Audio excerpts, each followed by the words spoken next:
हंसा सोहम एकम्। एकम चमत्कार एक असीम स्रोत अटे। एकम आपणକୁ ସମସ୍ତ ଲାଳସାଠାରୁ ମୁକ୍ତ କରି ଜୀବନ ମୁକ୍ତି ପଥରେ ଆଗକୁ ନିଏ। ଏକମ ପ୍ରାର୍ଥନା ମାଧ୍ୟମରେ ଆପଣ ଜୀବନରେ ପ୍ରତ୍ୟେକ ପ୍ରକାରର ଅଦ୍ଭୁତ ଚମତ୍କାର ପ୍ରାପ୍ତ କରିପାରିବେ। ଆପଣ କରୁଥିବା ସମସ୍ତ କାର୍ଯ୍ୟରେ ଈଶ୍ୱରଙ୍କ ପ୍ରତିରକ୍ଷା ଓ ଆଲିଙ୍ଗନକୁ ଅନୁଭବ କରିପାରିବେ। ଏକମ ପ୍ରାର୍ଥନା ସମୟରେ ଆପଣ ଏକ ସପ କିମ୍ବା ଆସନ ଉପରେ ବସିବେ, ତଳେ ବସିବେ ନାହିଁ।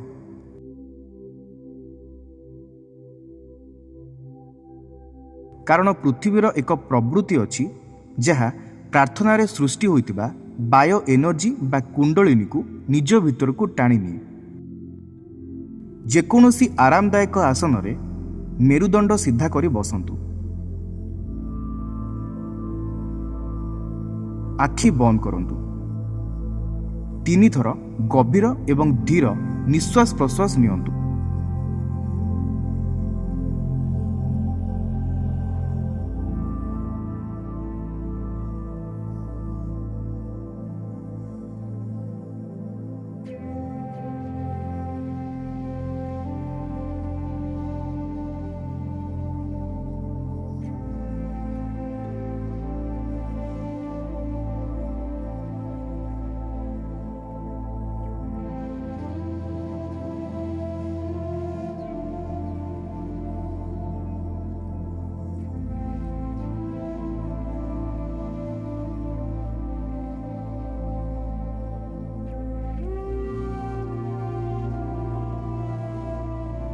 ଛାତି ସ୍ତର ଉପରେ ବାହୁ ବିସ୍ତାର କରି ଆକାଶକୁ ଚାହାନ୍ତୁ।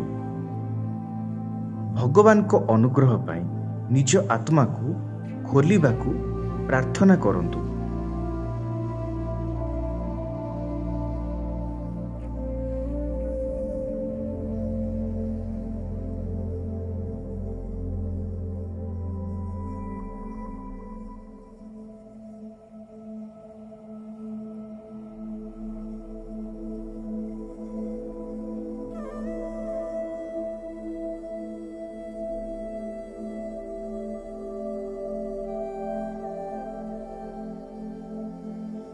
ତାପରେ ନିଜ ଶିରକୁ ତଳକୁ ନୁଆନ୍ତୁ, ଯେମିତିକି ଆପଣ ନିଜ ହୃଦୟକୁ ଦେଖୁଛନ୍ତି। ନିଜ 2 ପାପୁଲି ସହ ହୃଦୟକୁ ସ୍ପର୍ଶ କରନ୍ତୁ। ଏକମ ମନ୍ତ୍ରକୁ 7 ଥର ଜପ କରନ୍ତୁ। ଏକମ ମନ୍ତ୍ର ଜପ ଦ୍ୱାରା ଆପଣ ଭଗବାନଙ୍କ ସହ ଏକ ହେବେ ଏବଂ ପ୍ରାର୍ଥନା ପୂରଣ ହେବା ପାଇଁ ଆପଣ ଏକମର ଶକ୍ତିକୁ ଗ୍ରହଣ କରିପାରିବେ।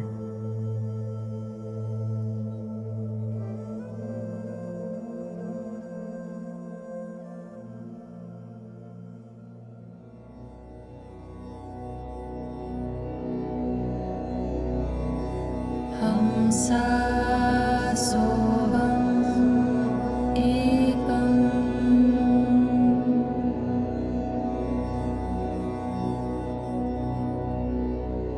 हंसा सोहम एकम्।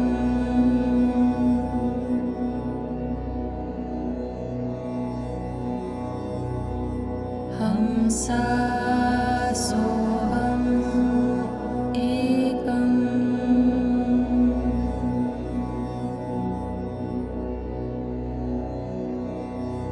हंसा सोहम एकम्।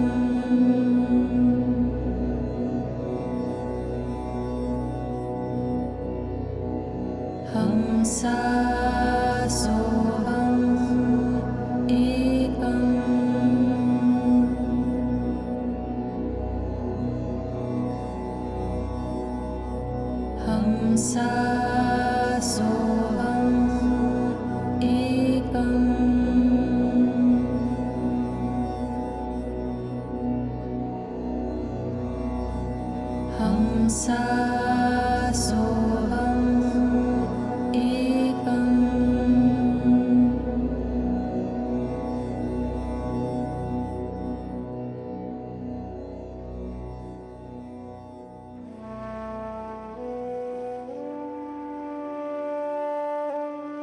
ନିଜ ଅନ୍ତର୍ଯ୍ୟାମୀ ଭଗବାନଙ୍କ ସହିତ ଗଭୀର ଭାବନା ସହ କଥା ହୁଅନ୍ତୁ।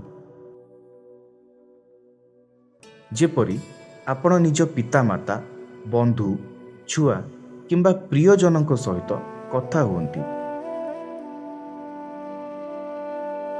ଏବଂ ଅନ୍ତରର ପ୍ରାର୍ଥନା ପୂରଣ କରିବାକୁ ଭଗବାନଙ୍କୁ କୁହନ୍ତୁ।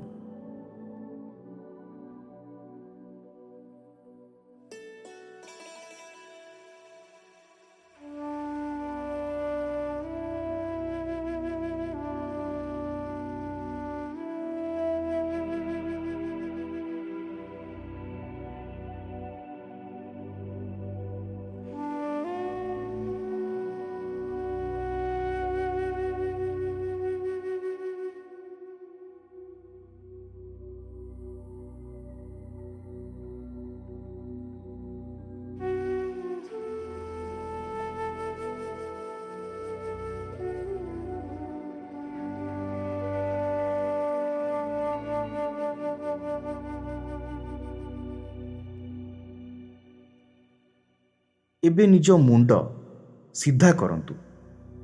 ଏହି ପର୍ଯ୍ୟାୟରେ କଳ୍ପନା ଏବଂ ଅନୁଭବ କରନ୍ତୁ ଯେପରି ଆପଣଙ୍କ ପ୍ରାର୍ଥନାର ସମାଧାନ ଆପଣ ପାଇସାରିଛନ୍ତି ଏବଂ ତାହା ଏକ ବାସ୍ତବିକତାରେ ପରିଣତ ହୋଇସାରିଛି।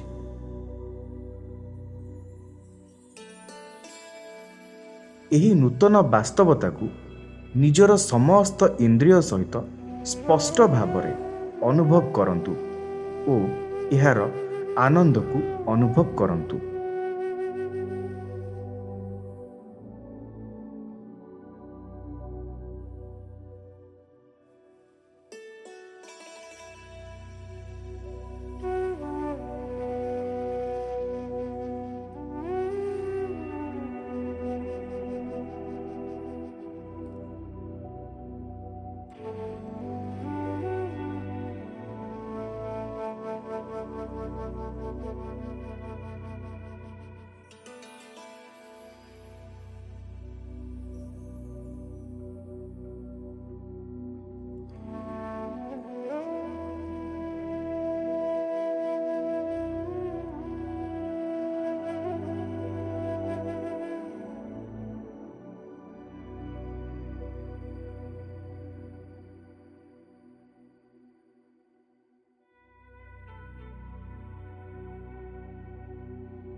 ତାପରେ ନିଜ ପାପୁଲିକୁ ଜମି ଉପରେ ରଖି ଶରୀରକୁ ଆଗକୁ ନୁଆଇ ଆତ୍ମସମର୍ପଣ ଭାବନାରେ ପ୍ରଣାମ କରନ୍ତୁ।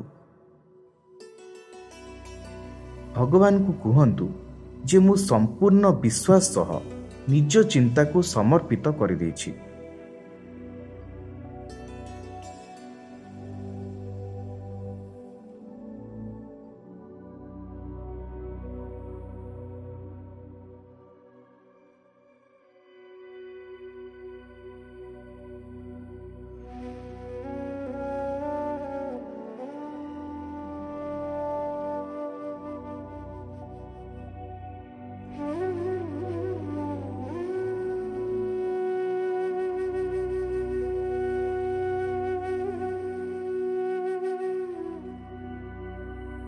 ଏବେ ଦୁଇ ହାତ ପ୍ରଣାମ ମୁଦ୍ରାରେ ରଖି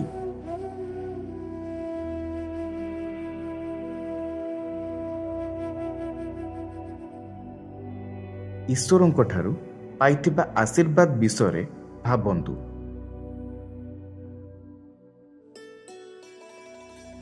ପ୍ରତ୍ୟେକ ପ୍ରାର୍ଥନାର ସମାଧାନ ଦେଇ ପ୍ରତ୍ୟେକ ଥର ଆପଣଙ୍କୁ ରକ୍ଷା କରିଥିବା ଭଗବାନଙ୍କୁ କୃତଜ୍ଞତା ଅର୍ପଣ କରନ୍ତୁ।